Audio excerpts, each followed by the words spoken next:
primeiro eu quero falar com a doutora Inês, pedir para ela falar e compartilhar aqui, porque ela tem também recursos para que a gente consiga ter esses profissionais e o trabalho e a ética cristã dentro deste mundo aí de negócios, desse mundo de trabalho. Por favor. Posso falar daqui? Obrigada. Eu vou falar aqui sentada mesmo, estou com a coluna incomodando aqui desde ontem, peço desculpas, mas quero também que você me sinalize aí o tempo, né? Então, queridos congressistas e colegas aqui deste painel, nós precisamos, para entender o que é ética, e ética cristã nos negócios, e ética cristã na universidade, nós precisamos primeiro pensar o que é ética. Eu lecionei ética e cidadania na Universidade Presbiteriana Mackenzie durante 10 anos. E assim que eu assumi essa matéria, eu peguei um livrinho que era indicado na lista de referências bibliográficas, e o livro da coleção Primeiros Passos, uma coleção antiga, que tinha lá o que é psicanálise, o que é moral, e tinha um livro que é ética. O livro começava assim: ética é uma daquelas coisas que todo mundo sabe o que é, mas ninguém sabe explicar. Essa era a primeira definição. E depois dizia assim: vamos apresentar algumas alternativas. Alguns dizem que ética é sinônimo de moral, e tinha lá a explicação. Outros dizem que ética é a ciência da moral, e várias. Não tinha uma definição do que é ética. Eu comecei a procurar como é que eu sou professora de ética e não tenho uma definição de ética.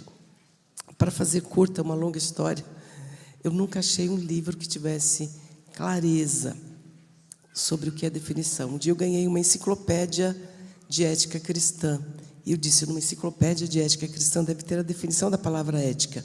Mas a enciclopédia começava falando de ética aristotélica, por causa do A, e ia por aí afora, definindo as várias visões humanas sobre o assunto.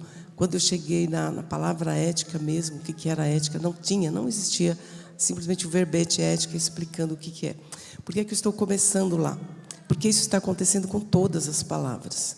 E eu assumi uma disciplina na Universidade Evangélica de Goiás para gravar no EAD, no curso de teologia, para esse semestre.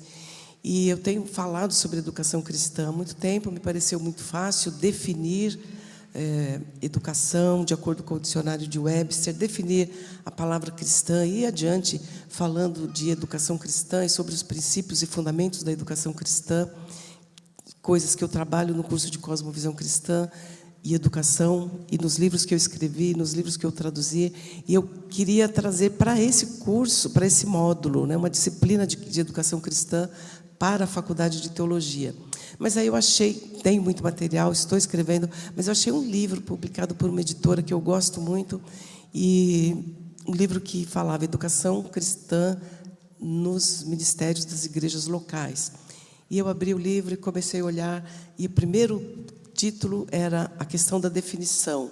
E eu disse: maravilha, vamos ver como esse livro define a educação cristã. E o livro simplesmente diz: comece na sua igreja por definir educação cristã. Eu tenho feito isso em várias oficinas, a autora dizia. Eu tenho feito isso em vários contextos, e normalmente eu encontro as respostas. E aí tinha uma lista de sinônimos para educação, como treinamento, como formação, como transmissão de conhecimento, como transmissão e tal, e tal, e tal. E aí diz, e aí a pessoa pegava aquela lista de definições e ia organizando. Então, quem diz isso tem a visão de educação cristã como isso aqui. Quem diz isso tem a visão de educação como isso aqui. Não tem nenhuma que seja exatamente adequada, nenhuma que seja exatamente correta, encontre a sua. E acabava o capítulo dizendo: vale a definição de educação cristã que a sua comunidade adota, isso que é importante. E daqui a pouco ia para um outro tópico, assim, um livro apenas utilizando estratégias muito questionáveis, para dizer o mínimo, sem se referir de nenhuma maneira ao que a Bíblia diz sobre o que é a educação cristã, sobre Jesus Cristo como modelo de educação cristã. E está tudo bem. E é importante a sua comunidade definir, depois ser fiel ao que definiu como educação cristã. O capítulo seguinte ia falando que toda definição, na verdade, é restritiva. Quando você define, você estabelece um quadro e esquece o que fica para fora deste quadro, e por aí vai. Relativismo puro, de ponta a ponta, como um treinamento de educação cristã para as igrejas locais. E aí, assumindo uma das definições que tinha sido apresentada, a pessoa dizia: então vamos pegar aqui definição como educação como continuidade e como abertura para o novo. Então, a educação cristã tem que estar ligado à história da sua comunidade, mas tem que se abrir para o novo. E aí, aquela história que todo mundo já ouviu em algum momento, a história de alguém que cozinhava um peixe sempre com a cabeça, cortava a cabeça do peixe e o rabo, e aí alguém pergunta: mas por que você faz assim? Ah, não sei, minha mãe sempre fez assim. Pergunta para a mãe: por que você sempre fez assim? Ah, não sei, minha avó sempre fez assim. E chega lá: ah, eu fazia assim porque a panela era pequena. No meu tempo a panela era pequena, então eu fazia assim. Então, usar essa ilustração frágil, essa ilustração para dizer, no cristianismo também é a mesma coisa. Muitas coisas que a gente faz é porque era feita assim no passado, mas a sociedade mudou, nós precisamos ter abertura para o novo, nós temos que fazer diferente, nós não podemos fazer só porque os nossos antepassados faziam, sem referência bíblica, sem referência nenhuma à Bíblia, mas só nessas falácias, né? Nós temos muitos livros assim para a educação cristã. Nós temos muitas propostas de educação infantil que não são bíblicas, que não foi Paulo de Tarso que escreveu, que não foi Moisés, que não foi Jesus que escreveu. E são vendidas como educação, como esse nome cristão, esse adjetivo como educação cristã, mas não tem formação cristã, não tem currículo cristão, não tem visão cristã de ser humano, de sociedade, de processo de ensino-aprendizagem, não tem isso. E aí, se nós transportarmos isso para o tema que me foi proposto, que é a educação, a ética, né? A ética na universidade. Como é que nós vamos ter ética cristã na universidade se cada dia mais pessoas cristãs chegam nas universidades sem ter nada de cristianismo de fato na sua vida cristã infantil, na sua vida cristã na adolescência, porque nós estamos tratando as crianças nesses ministérios infantis como se elas fossem incapazes de entender o que é pecado, incapazes de entender da natureza pecaminosa do ser humano e, portanto, da necessidade de redenção, e entenderem o texto bíblico de Gênesis, de 1 a 11, pelo menos, como sendo a base para todo o restante da Bíblia. Deus criou o homem com um propósito, o homem se distanciou desse propósito, o ser humano é totalmente corrupto, o ser humano começou a buscar a educação, o conhecimento a partir de si mesmo, o homem como referência de todas as coisas, desde a queda.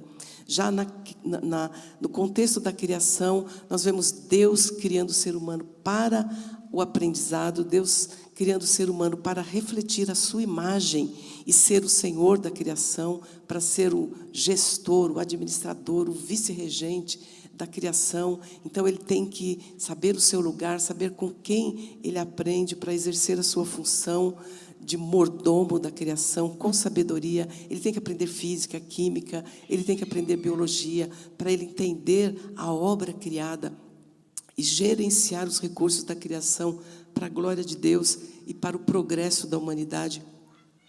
Gênesis continua valendo e nós deixamos Gênesis de lado e nós vamos para as teorias de educação infantil, trazendo uma visão de homem, de sociedade, de ensino e aprendizagem, uma visão que é totalmente centrada nessa visão evolucionista de estágios de aprendizagem. Então, a criança até 3 anos só é capaz de uma coisa, de 3 a 5 é capaz de outra, de 5 a 8 é capaz de atender um pouquinho mais, e as crianças estão saindo do departamento infantil com 12 anos, às vezes com 13. Eu conheço igreja que tem como mentores, monitores na educação infantil, crianças de 15, que ficaram lá até 12, E de 12 a 15, não conseguiram se adaptar na igreja, já não se sentem bem no departamento infantil, mas nunca tiveram treino de honra, de respeito, de estar tranquilo, sereno, ouvindo um pastor falando.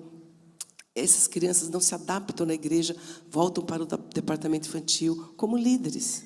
E depois vão para a faculdade, sem nenhum treino apologético, sem nenhum treino para defender a visão criacionista, a visão bíblica de que o homem foi feito à imagem e semelhança de Deus, foi criado pronto, não existem evidências de uma evolução lenta, gradual, como o Dr. Marcos Eberlin bem fala. Dr. Marcos Eberlin é maravilhoso, fala num monte de lugar, e ele precisa falar mais para as crianças, mas é pai e mãe que tem que falar com as crianças sobre as realidades do mundo, à luz das Escrituras Sagradas, senão nós não teremos ética na universidade, porque os jovens cristãos entram na universidade, imediatamente eles estão questionando aquilo que eles já vinham questionando desde pequenos, e eu vou dizer que as crianças questionam desde pequenos, mas eles não são ouvidos, e eles chegam na universidade, é aquela pá de cal, né? Eles acabam rapidamente entendendo. Lá na igreja a gente aprende uma série de historinhas, aqui a gente aprende ciência, porque a igreja não fala de ciência. E aí, no contexto da ciência, eles vão ter mentores que desconhecem totalmente a Bíblia, desconhecem ou afrontam mesmo a Bíblia, zombam da Bíblia, e eles não têm a mínima possibilidade de dar razão da sua fé. Eu quero dar um exemplo simples. Se vocês procurarem no Google, digitem lá, história de Noé para crianças, e coloquem imagens. Vocês vão ver um universo de imagens, que é um desenho de um barco super lotado de animais. Geralmente tem elefante, geralmente tem girafa, que só aparecem as perninhas desses animais, só as perninhas da girafa dentro do barco, todo o resto do corpo está fora do barco, o barquinho tombando. A criança pequena começa a olhar para aquilo e perceber, isso aqui é muito engraçadinho, né? Nunca que esse barco se sustentaria na água por meia hora, quanto mais por 40 dias e depois todo o tempo da água baixar. Por que é que a gente deixa as ilustrações infantis serem feitas com esse nível de ridículo e nós entregamos para as nossas crianças e entendemos que isso é educação infantil? Eu tenho analisado alguns livros didáticos cristãos, alguns livros didáticos para serem utilizados na igreja. Tenho analisado alguns desenhos animados para crianças, a tal linguagem da criança. Não deixa ela no culto, não. Leva a criança para um outro local, para ela ouvir a palavra de Deus na linguagem dela. Gente, qual é a linguagem da criança? Assistam um desenho chamado Superbook, e assistam o episódio Apocalipse. Aparece um menininho que desobedeceu o pai, por causa de desobedecer o pai, ele se mete numa atrapalhada, acaba se vendo com João no dia do Apocalipse.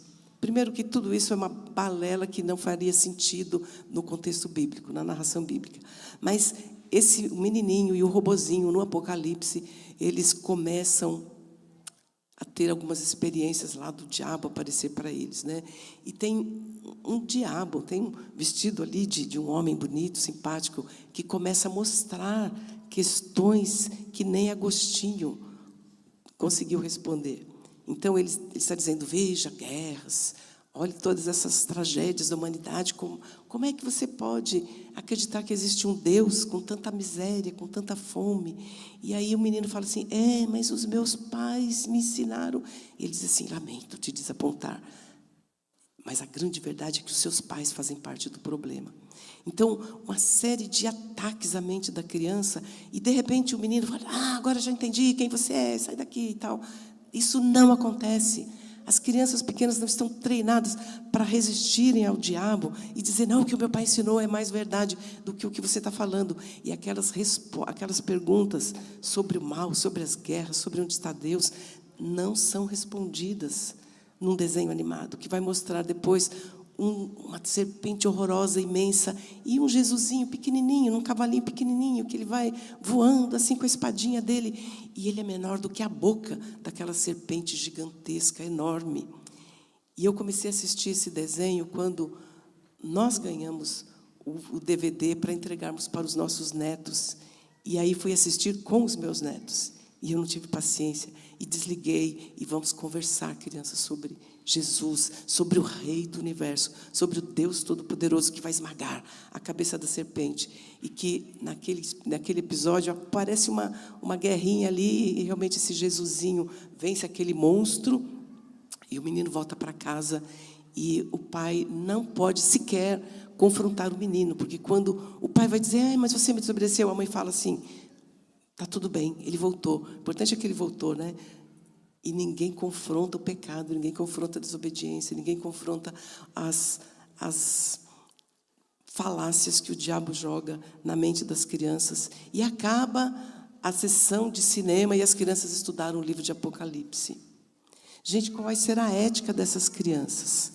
Qual vai ser a ética desse jovem na universidade com 99% de colegas que não acreditam na Bíblia? Ele vai acreditar na Bíblia tendo ouvido essas coisas na linguagem dele? Eu quero avançar dizendo que não existe linguagem da criança de 3 anos, não existe linguagem da criança de 5 anos, não existe linguagem da criança de 1 ano. Existe a linguagem do Joãozinho, da Mariazinha, do Weber, né? Eu sou avó de gêmeos e não existe a linguagem dos meus netos. Existe a linguagem da Bianca e a linguagem do Lucas. Eu estava com os dois no colo várias vezes, contando história para eles. E um está olhando para mim, atento, querendo, e o outro está olhando para o chão, querendo escorregar e sair engatinhando, né? Eu tenho um casal, o menino andou mais rápido, a menina falou mais rápido, não é? As crianças são diferentes, as crianças são únicas, as crianças foram dadas aos pais como herança do Senhor. Herança do Senhor são os filhos, e nós precisamos repensar os ministérios infantis que estão invadindo as igrejas e tirando dos pais essa responsabilidade de ensinar ao deitar, ao levantar, andando pelo caminho. Só pai e mãe vai ensinar biblicamente, mas pai e mãe, para fazer isso, precisa aprender biblicamente. Mas os pais estão ocupados demais com palestras para homens, as mães ocupadas demais com palestras para as mulheres, e aí os professores de educação infantil ocupados demais com congressos de educação infantil. E cadê a família junta dentro da igreja? Cadê a família chamando atenção, disciplinando? Se uma criança, quando ela está aprendendo a temer a Deus, ela vai aprender uma série de outras coisas. E as crianças precisam ser desafiadas para a beleza da criação, para a beleza da ciência, desde muito cedo. Quando você diz, olha a formiga, olha, Jesus é o Criador, Deus Criador de todas as coisas. A Bíblia fala que Jesus estava lá no princípio do universo, né? No princípio criou Deus os céus e a terra, no princípio era o Verbo, e o Verbo estava com Deus. Vamos falar da criação, observando os animais, observando a formiguinha, observando as grandes árvores, as grandes nuvens, as tempestades. Vamos falar de solo. A ciência não fala mais disso, as crianças não aprendem essas coisas na escola. Eu conheci uma bióloga, pós-doutora em biologia, que largou tudo na universidade e foi ser coordenadora de uma escola.